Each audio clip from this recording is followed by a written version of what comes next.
Good morning. Hang on.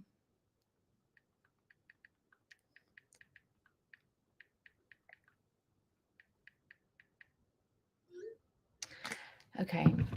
How are y'all? Good morning. Oh, let's let Facebook get here. Oh, Facebook is here.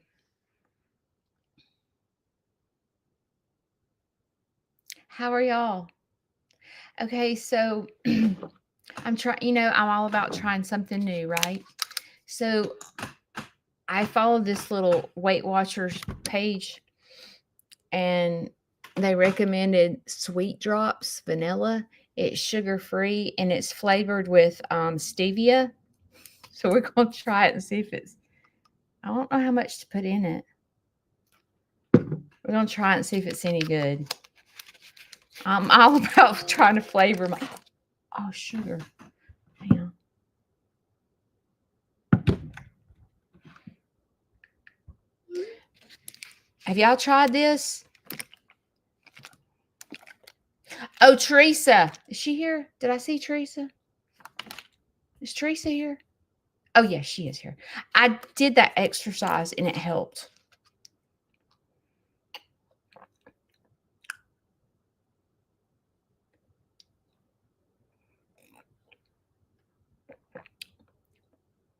I like that. It kind of tastes like vanilla ice cream.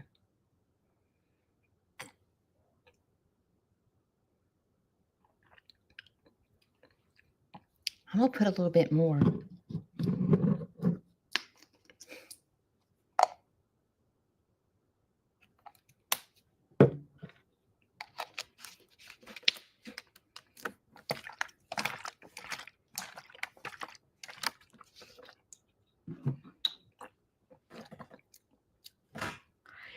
I love it. I got it off Amazon.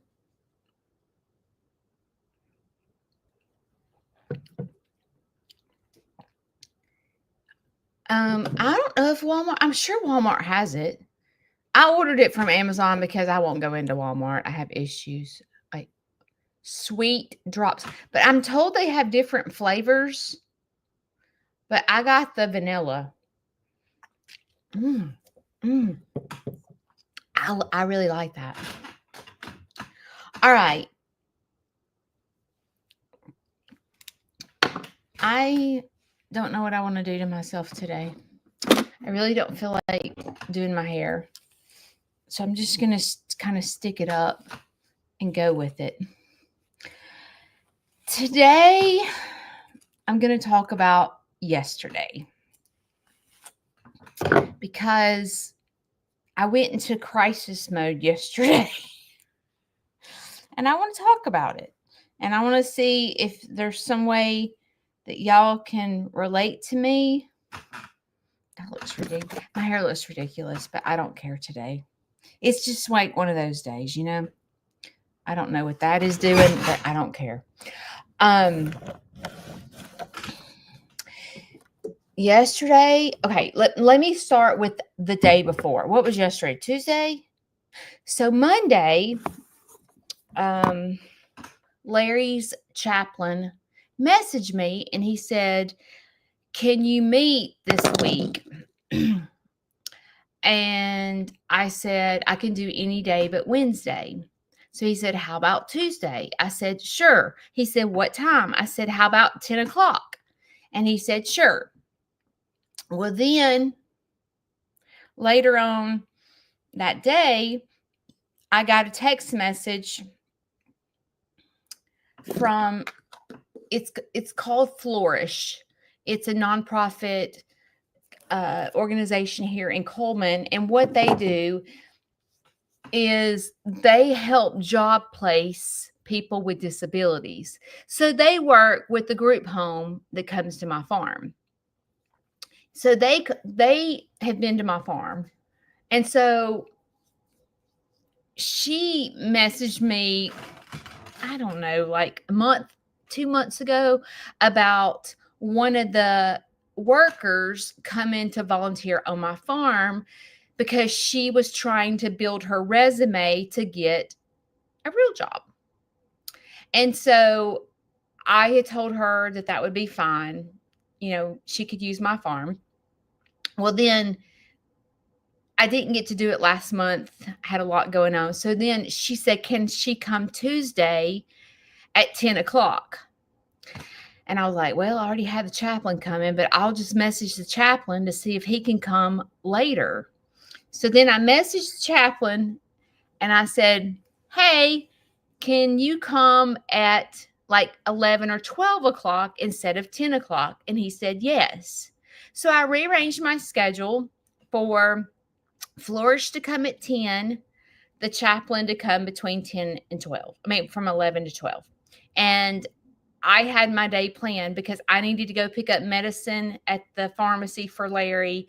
I needed to run some errands. So I had my whole day planned out for Tuesday. And unfortunately, I really can't figure out why I do this, but when I have something to do the next day, I have anxiety the night before because I tell myself, oh no, I'm not going to be able to get up and do that. What am I going to do? I can't meet with the chaplain today. Oh my gosh, I can't meet with Flourish. I can't do it. I feel like I'm like smothered. I can't get up and do this. And I'm like, why do I do that? And so I was trying to keep myself calm and go, Judy, would you stop? Would you just stop? Stop with your anxiety. You're going to get up and do this. It's going to be fine. It's going to be fine. So I got up Tuesday and Larry he's the best sleep he gets is in the morning from like 6:30 to 8. So like I can't do any of my Larry stuff in the mornings because he's asleep. So I try to go live from 7 to 8, go do my animals, and then come in and do Larry's breakfast and his medicine and stuff because he's up by then. So I got up Tuesday. Larry was asleep. I got up. I went outside. And my morning routine is longer because it's winter. And I have to normally I can do water like every 3 days or every 2 days. Well, when it's winter, I have to do water every single morning because it's frozen. And so I got up Tuesday. I went out there to do animals. I was doing the water, and then I got a phone call from Larry's social worker. And she was like, hey, can I come at 10? I'm like, oh my gosh. I said, well, I can't do 10 because I have a volunteer coming at 10. And she said, well, and I could tell like she had to do the morning. And so then I go, well, can you do 10:30 and let me get the volunteer started? And then I'll meet with you at 10:30, but the chaplain's coming between 11 and 12. And she said, yes. So I'm rushing to get the water done because I've got to do Larry's breakfast, Larry's medicine before the volunteer comes and before the social worker comes. So then I'm out there doing animals and I get a call from Larry's nurse. Hey, can I come between 1 and 1:30? And I'm like, I'm about to go insane. I'm out there trying to work. And I'm like, I start having a meltdown. It's like 8:30. And I just start having a meltdown. I'm like, I can't do this. I don't know what to do. I can't do all this. This is too much on me. I can't do it. And so when I start having a meltdown, I have to call someone. And I probably, like the person, whoever I'm calling, probably thinks when they pick up the phone and I just have diarrhea of the mouth and I'm like hysterically crying, they probably think, what is wrong with her? So the first person I called was Shane. And I said, I'm just having a crisis. Like, I'm trying to do the animals. I'm trying to do Larry. I'm trying to do the volunteer, I can't do all this, Shane. I'm just in a panic. I'm just panicking. And he was like, well, Judy, you're going to have to prioritize things. And I was like, what do you suggest I do? And he goes, I suggest you get up earlier. And when he said that, I flipped my lid. And I'm like, what? I got up at 4:45 this morning. How much earlier do you want me to get up? So then I made the phone call because I was looking for comfort. And instead of getting comfort, I got pissed off. I got pissed off when he said, you just need to you've got more to do, Judy. You're going to have to get up earlier. And I'm like, do you hear me? Let me just tell you something, you little joker. Let me just tell you. Judy got up at 4:45 this morning. I get up about 5 o'clock every single morning. And you want me to get up earlier. So he made me mad. And then my anxiety level, let's just say, was at 8. Well, by the time I called him, my anxiety level was a 10. And I'm like, get up earlier. Really? Get up earlier. So then I didn't stop there. I said, I'm going to call somebody that cares. I'm going to call my brother.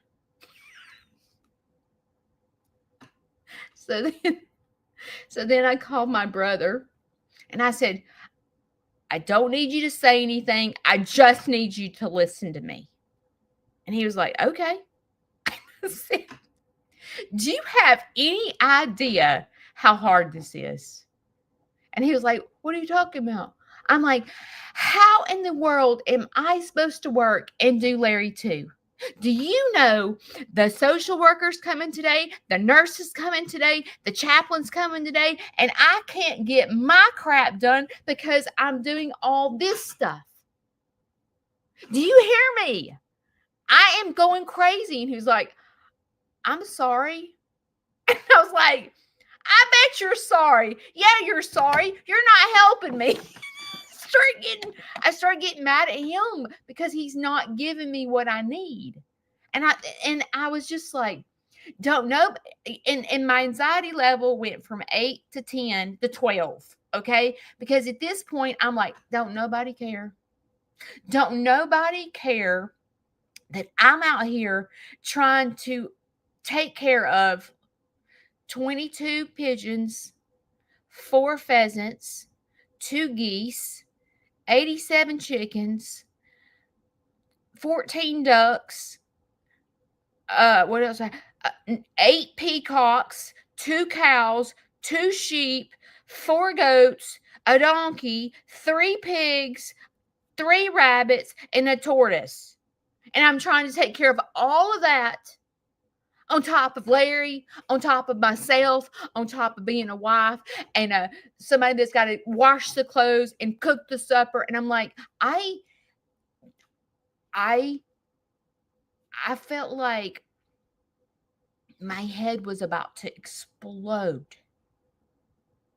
And I was like, do I just sit down in the farm and cry? I tried to call Shane because I was needing something from him. I called my brother because I was needing something for him. But to be honest, I didn't know what my needs, I don't know what I was needing. Like, why did I pick up the phone and call Shane? Shane's at work trying to teach students welding, and I'm calling him in a crisis that seems really silly, and I'm not getting my needs met. So I got off the phone with Shane and my brother, and I was like, what is wrong with me? What am I needing? What am I needing?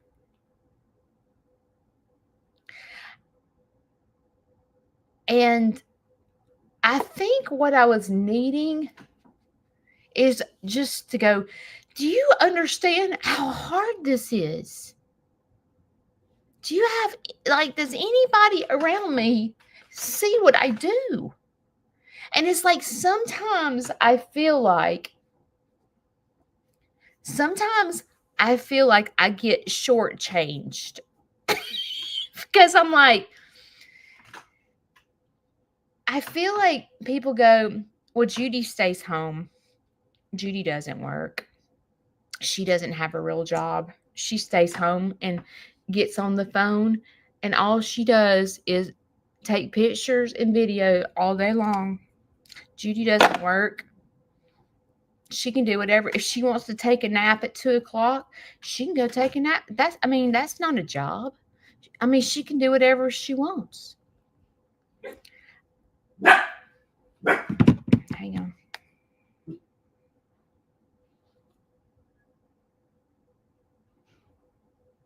I hear him up. I'll make sure he's okay.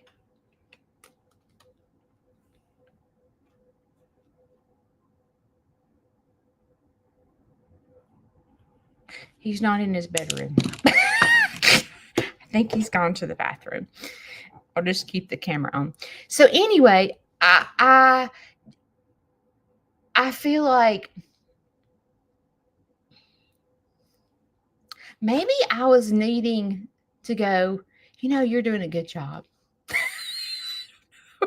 I don't know what I was needing, but I was needing something because I was calling my brother and Shane for comfort. And my brother and Shane work a full-time job. And when I call in crisis over, this is so hard, they love me to death, but they're like, I ain't got time, Judy. I get you. Me too. I'm trying to work a full-time job and dealing with the wife in crisis. You know what I'm saying? And so I was trying to get myself together. And I was like, okay, finish the chicken stuff and the waters. Just because I got to get myself together because I got to go do Larry's breakfast and I've got to go do his medicine and take the dogs out before the volunteer gets here. So I go inside to do Larry's medicine and he goes, I'm sick. And my anxiety went from 8 to 10 to 12 to 14. Is 14 even on the map? It's usually 0 to 10, but I'm at a 14 and he's sick. And I'm like, what's wrong? What's wrong? I'm sick in my stomach. Something's wrong. And I'm like, okay, Judy, you're going to have to get it together. And I'm thinking in my head, how am I supposed to do my job and take care of these animals on top of trying to give back to my community, because I am a nonprofit and I'm trying to give back to my community and I'm involving, these people needing volunteer hours because they're trying to build a resume or they're in trouble at school or they need grants. And I'm trying to provide that for all these people and take care of myself and Larry at the same time. So when he told me he was sick, I was like, excuse me, but I'm at a 14 on my stress level. So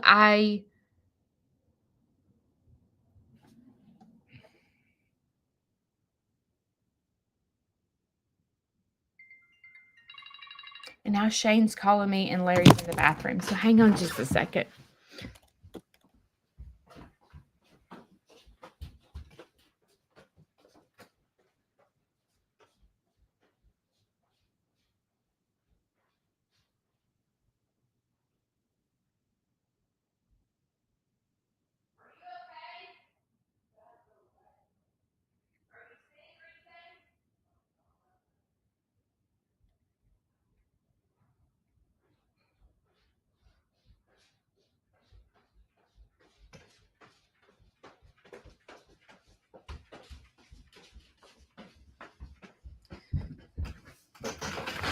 Okay.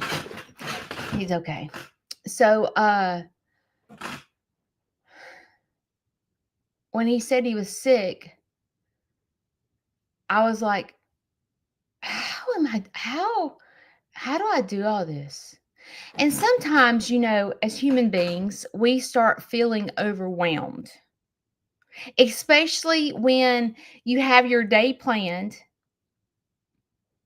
and then your whole day, like I can't go run errands because I got people coming to the house nonstop. And I'm like, how am I supposed to do what I need to do?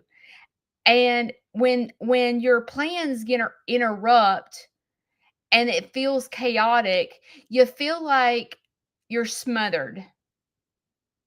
And what do you do when you get like that? Like I'm asking you this question, but when things like this happen to you, what do you do? Do you just have a nervous breakdown? Do you start phoning friends or your husband or your brother or whatever? Do you just lay in the floor and cry? Like, what do you do? So for me, I just sat there asking myself this question. I was like, what do I do?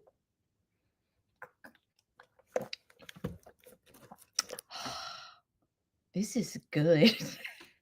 Just to let you know. So I was like, okay, let's get your priorities straight. What's number one? Larry. Okay, so we need to figure out what's wrong with Larry and get him some help, give him his medicine and his breakfast, and we'll go from there. I'm like coaching myself. So I go get him some nausea medicine, and I made him some cheese toast, and I gave him his regular medicine, and I was like, okay, let me get him settled. By this time, it's like 9:00.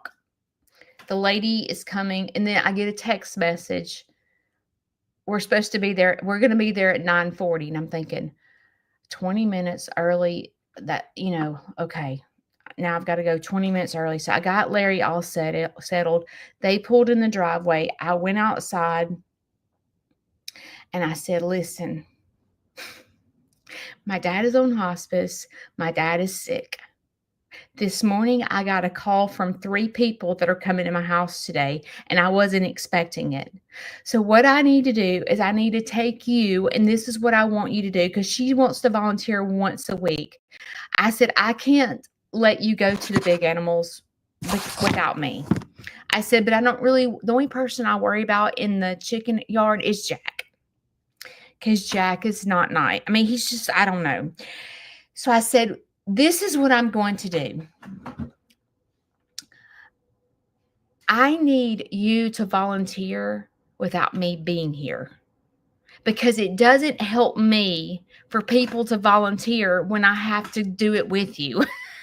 So I said, I'm going to put you in charge of my big coop. And this girl has chickens. And I said, look, you can't mess anything up in that chicken coop. Just clean it. Just look at the nesting boxes. Look at the poop. Sweet. And I give her all the cleaning utilities. I said, just clean it. You're not going to do anything wrong. Where you see poop, pick it up and put it in the side by side, and I'll go dump it. Just do your thing. And I felt so bad, but I was out there probably 10 minutes with her and her worker. There was a girl that was there with her that worked for Flourish that was helping her. And so I said, I got to go inside. My dad's sick. And the chaplain will be here shortly. The social worker will be here shortly. She's like, it's fine, Judy. So I leave her. I come inside, and the social worker comes. And she's coming because I'm trying to get Larry on a routine of going to respite every 60 days. Respite, if you don't know, is something that hospice offers to caregivers. So basically, they take Larry and they put him in a nursing home for, let's just say, it's 5 days to give me a break. And I tell you, I'm not going to lie, there's guilt with it. It's not like he goes there and I'm like, oh, thank God. No, I can't rest easy. I have guilt. Oh gosh, I feel guilty that I am taking him to a nursing home for 5 days to give me a break. And I'm like, okay, how do I let go of this guilt? Like, I need it. It's hard. And so I'm having to learn how to be a guilt-free caregiver, be a guilt-free stepdaughter, whatever you want to call it. So she came, and Larry's going to respite January the 24th through the 29th to give me a break. And so I had to do the paperwork and all that stuff, which is why the social worker came. So then the social worker's there, and then I'm like looking outside going, is the volunteer still here? Does she need anything? Like, what, and then the social worker leaves. Then here comes the chaplain. And hang on.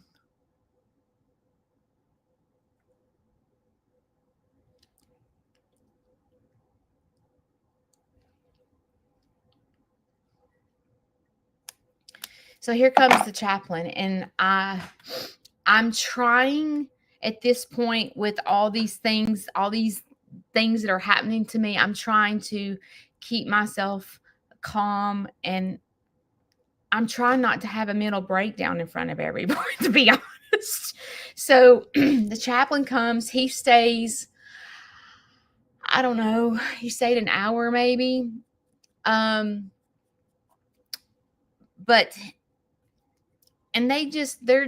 the chaplain's there for me and for Larry, just to go, how are you doing?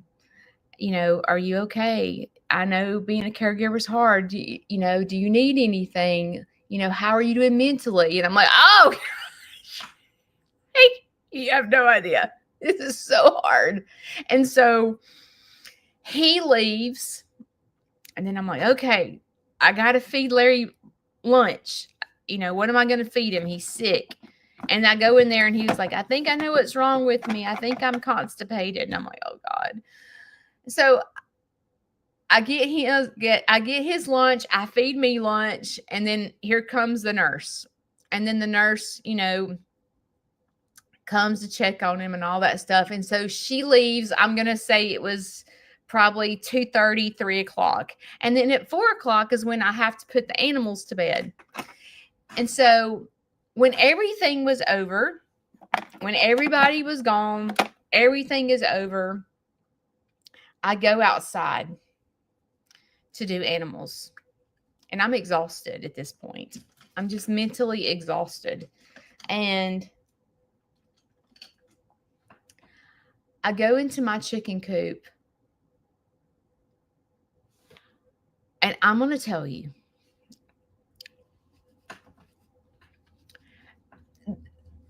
normally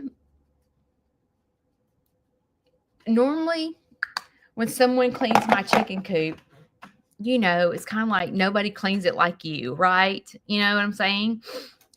My chicken coop was near perfect. It was spotless. I mean, she got that scraper and she scraped, and I could have slept in there. It was so clean. And I walked in the door and I was just like,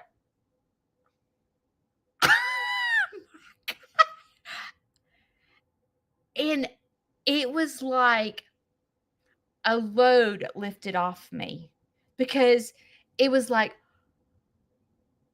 oh my gosh, I am so thankful.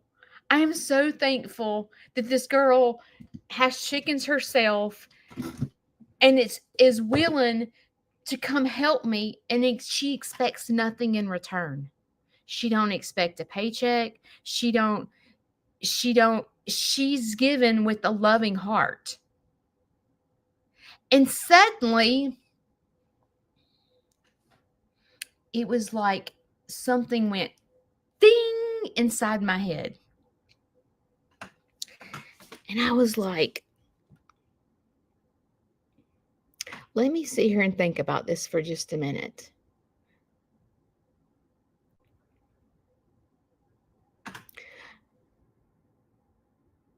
When, oh, I hope I don't start crying. Let me take a sip of water. Y'all need to run to Walmart and get you some of that sweet. When the group home has been coming to my farm about 3 years. And I've never really been around anyone with disability, like physical disabilities like that. I've never really been around someone with Down syndrome. I really haven't been around blind people to know how they maneuver in the world. Like, this is all new to me. And so over the past 3 years, I've had to learn how they learn. And I sit here and I'm like, Monday, 3 of the group home, they wanted to start helping me put up feed. And in my head, I was like, like, I do want help. I do want help, but I was thinking in my head, they don't know what to do. Like, they don't, like, oh my gosh, it's a liability to me. They know exactly what to do. Those jokers came here Monday, picked up 14 50-pound bags of feed for me and put it out. And they knew exactly what to do. And they come here with a giving heart. They come here because they want to help me. They love me and they know who I am. And they're like, Judy, let us help you. We know your back's hurt. Let us pick it up. We're men. We're strong. And all they want in return is praise. And I'm like, okay, normally when I do feed by myself, okay, I have to pick up, let's just say 14 50-pound bags of feed from the truck to the side-by-side. Then I drive the side-by-side out there. I have to pick it all up again and put it inside the coop. So basically, I'm picking it up twice. Normally, it takes me at least an hour. These jokers did it in about 5 minutes. They're strong. They're men. And I'm sitting here going, thank you. Thank you. And then this girl comes and wants to volunteer and clean out my coop. Who wants to go scoop poop for free? And it was just like when I walked into the chicken coop and it was perfect. And then the group home puts out my feed in 5 minutes and their back doesn't hurt. And then today the group home's coming and doing all my rabbit stuff and cleaning my education center. And I'm over here at a 14 on my stress level. And I thought in my head, oh, I'm missing my blessings. I'm missing my blessings.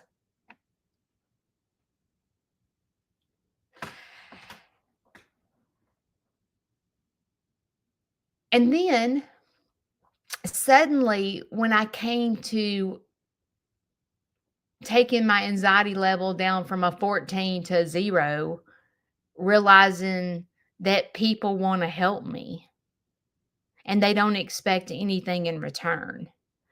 I realized a lot that day. And then it brought me to mindfulness about hospice because here I am at anxiety level 14 and hospice is trying to help me. They're not here to burden me. They're here to help me with Larry. And the social worker is saying, "Hey, let me give you a 5-day break." So I was at a 14 and this girl's trying to hold my hand going, "Let me give you a 5-day break and it's not going to cost you a dime." And then I had the chaplain coming going, "Are you okay? How are you handling being a caregiver? How are you handling working your farm and being a caregiver at the same time?" He came here because he cares, and I didn't have to pay him a copay. He came here for me, and then he ended up going into Larry's room, and he must have talked to Larry for at least 30, 45 minutes about football and racing, and Larry forgot that he was sick. And Larry had a smile on his face, and Larry was talking about, when he was young and him racing cars, and I'm missing my blessing because I'm at an anxiety level. I don't know what's going on with my throat. I'm missing my blessings because I'm at an anxiety level of 14. And then here comes the nurse. And the nurse is like, talking to Larry about how, him not feeling well and trying to figure out what's wrong, checking his vital signs, making sure he's okay, and helping me, and hey, give him this, try this, and where I was in total anxiety because my whole day was what I was considering messed up. It was actually like I was being blessed and I was missing my blessings because I was too busy caught up in my own crap.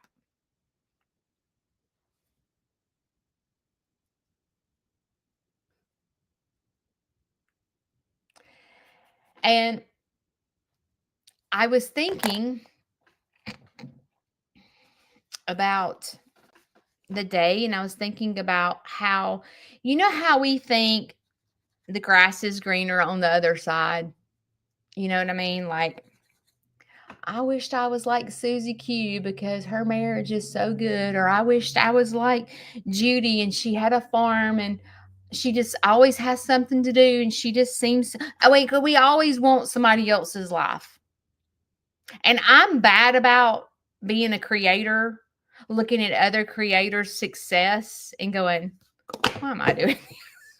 Why am I doing this?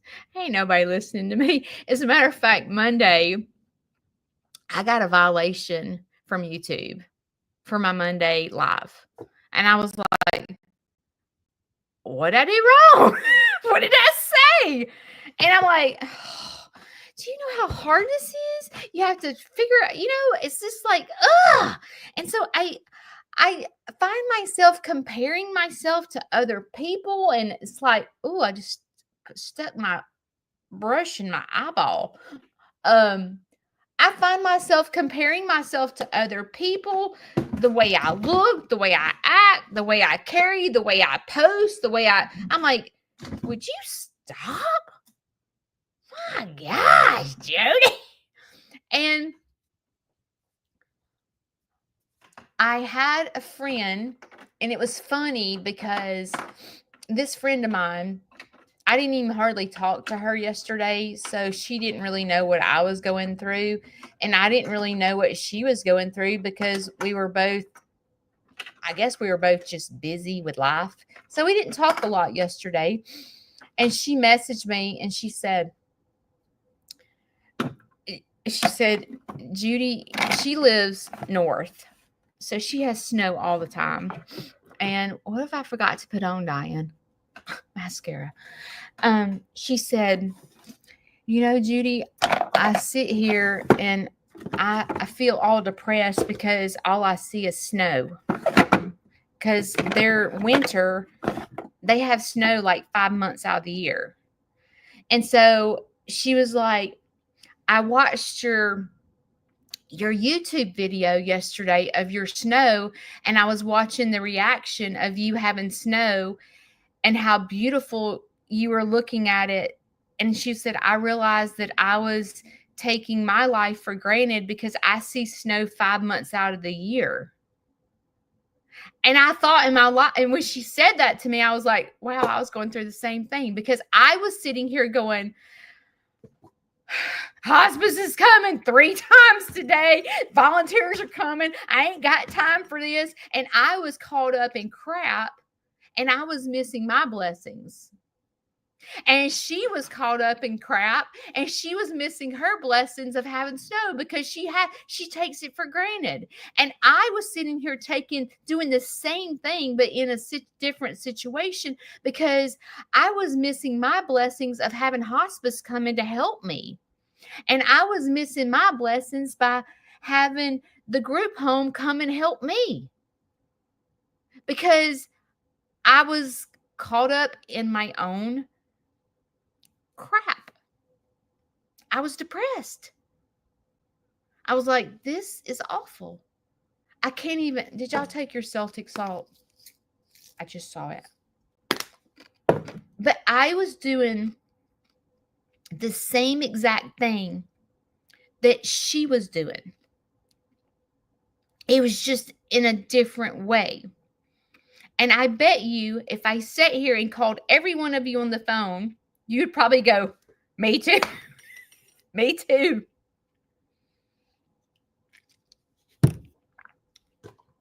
Me too. I was caught up in my own crap. And many a times we do that because we feel overwhelmed, or we forget our blessings, because either we're depressed, or we've just got a lot going on. There's like something that interrupts our mind frame to take us down a dark road when we can't see what's going on right in front of our eyes. We find ourselves comparing ourselves to other people. We find ourselves comparing, and social media is good for all of us. It's brought us together, but it also can be very disruptive in our lives, because we find ourselves comparing our relationships, our looks, our everything to other people. Oh, if I was just like, I don't know, Brooke. If I was just like Brooke, oh, she's got the best life. She has 40 acre. I don't know how many acres she has. She has 40 acres. She's just, oh my gosh, her and Jason, they get along so well. She's going to get the perfect marriage. We compare ourselves. And truth be known, they're going through crap just like us. They're no different from us. I'm just giving them for an example. It's our minds go to bad places. We allow our minds to go to bad places. And why do we allow our minds to go to bad places? I think it's routine. I think you do what you've always done.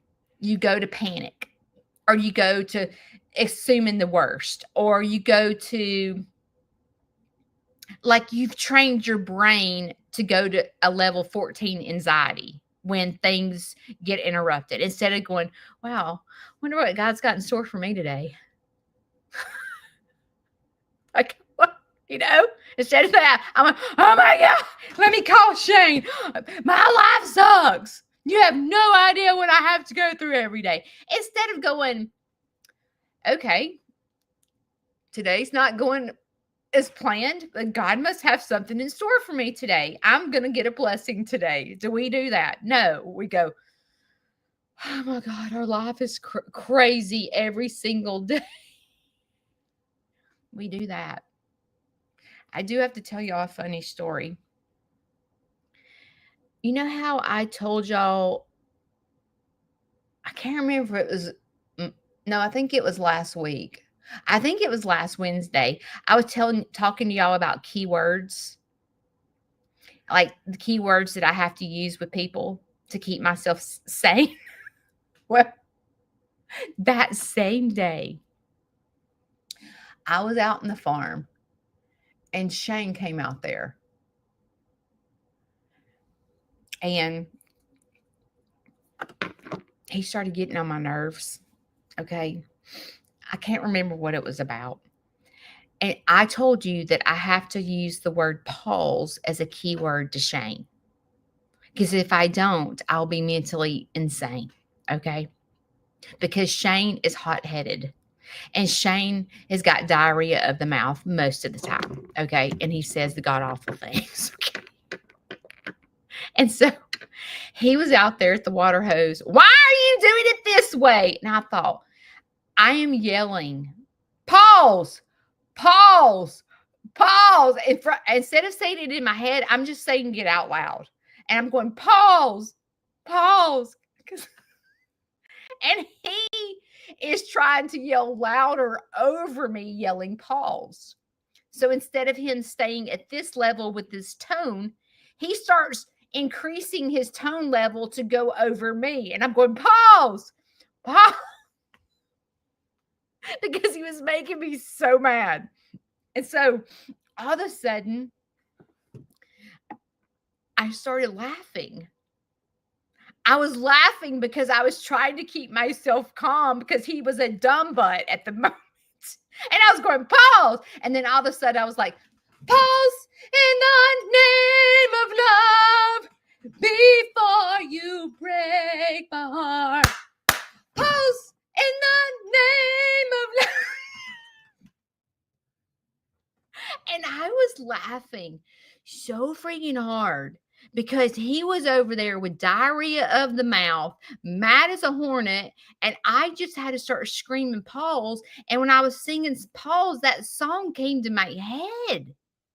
And I was like, that is it. That is how we're going to learn to pause. Okay?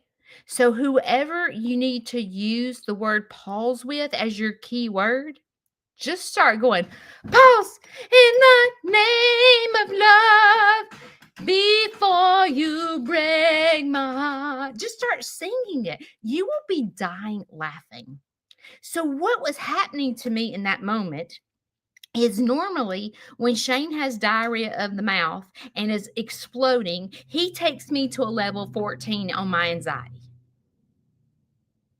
But when I broke out, pause in the name of love, my anxiety level went to a 0. And I was like, I am brilliant.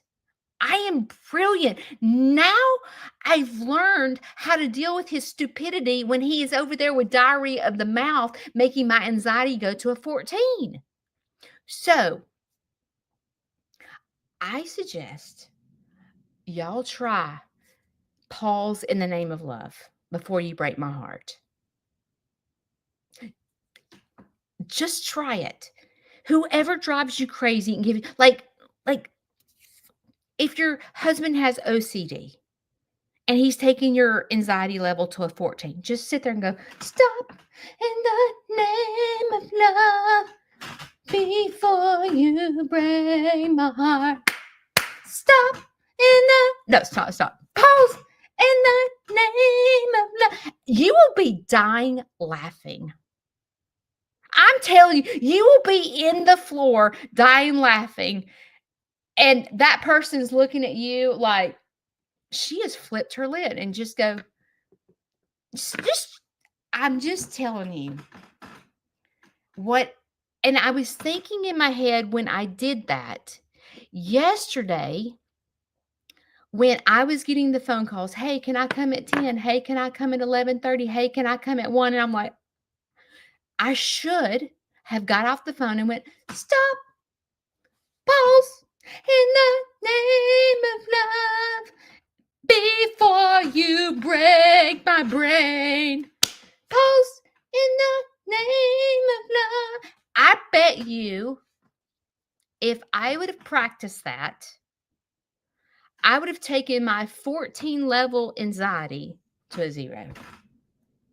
Because I would have been in the floor laughing at myself, and I would have said, this is like, I can't make this crap up. Larry's sick.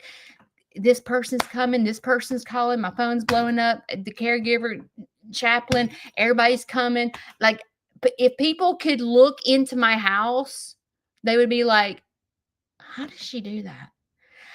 But if I would have stopped and just busted out a song and sang and just started dancing, I think I would have been, I think that I would have laughed so hard that I would have gotten to mindfulness and started to understand that things happen for a reason. And instead of me get on the phone driving Shane crazy, driving my brother crazy, I think I could have figured it out myself if I would have just paused in the name of love. That's your takeaway. That's your takeaway. So you've just learned a new song to help with your anxiety and with the people that drive you crazy, like your spouse, because you think you're the only person that has a jacked up spouse. No, we all do. I bet Shane says the same thing. I bet Shane says, buddy, I got a jacked up spouse. But I bet you if you replaced anxiety, replace pause in the name of love to your anxiety level, I guarantee you'll be in the floor. And I bet your anxiety level will go to a 0, because I'm going to tell you something. I have terrible anxiety. I take medication for it. If I can go from a 14 to a 0 by singing stop in the pause in the name of love, it's my new medication. And I don't have to pay a copay for it. I don't have to call the doctor. I can do it myself. So today you have choices. You can stop in the name of love. No, I'm saying it wrong. You have choices. You can have an anxiety level of 14, or you can pause in the name of love. It's your choice. I will see y'all next week. I will try to do a surprise live sometime this weekend. It's supposed to rain Saturday. I don't know. But I want you to know that I have been Miss Entrepreneur. I've already got 3 videos up and loaded for YouTube because I have been sitting in the house so much because of this weather. I've made my time useful. I love you. Pause in the name of love. Y'all gonna be singing that all day, aren't you? Bye, y'all.